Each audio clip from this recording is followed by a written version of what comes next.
क्या बात है महादेवी? आपके इन सुंदर नयनों में आश्चर्य और विस्मय की छायाएं क्यों तैर रही हैं? किस सोच ने आपके मन को घेर रखा है? कुछ नहीं विश्वेश्वर,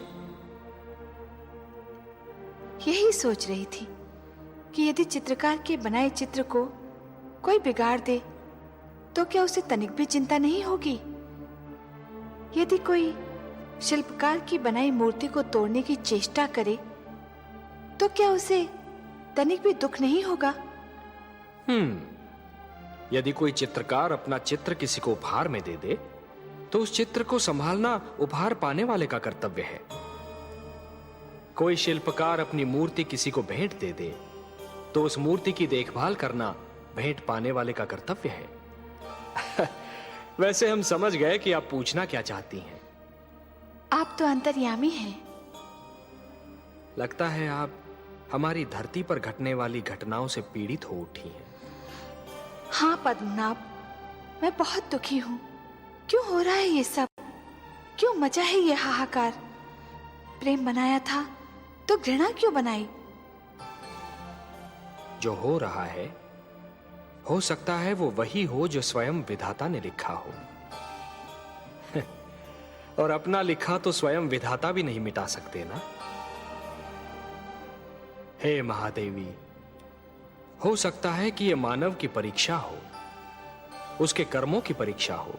पर ऐसा संसार और ऐसा मानव आपने बनाया ही क्यों नारायण, जो आपकी बनाई धरती पर अंधेरा फैला रहा है?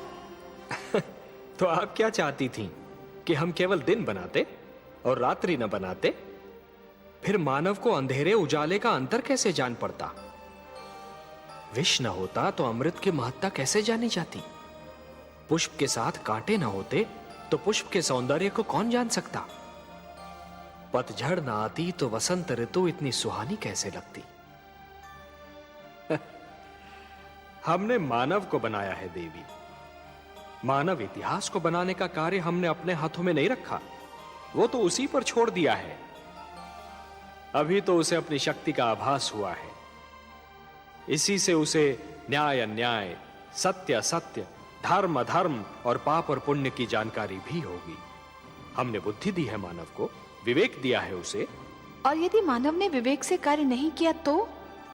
यदि धरती पर रात्रि इसी प्रकार दिन को निगलती रही तो?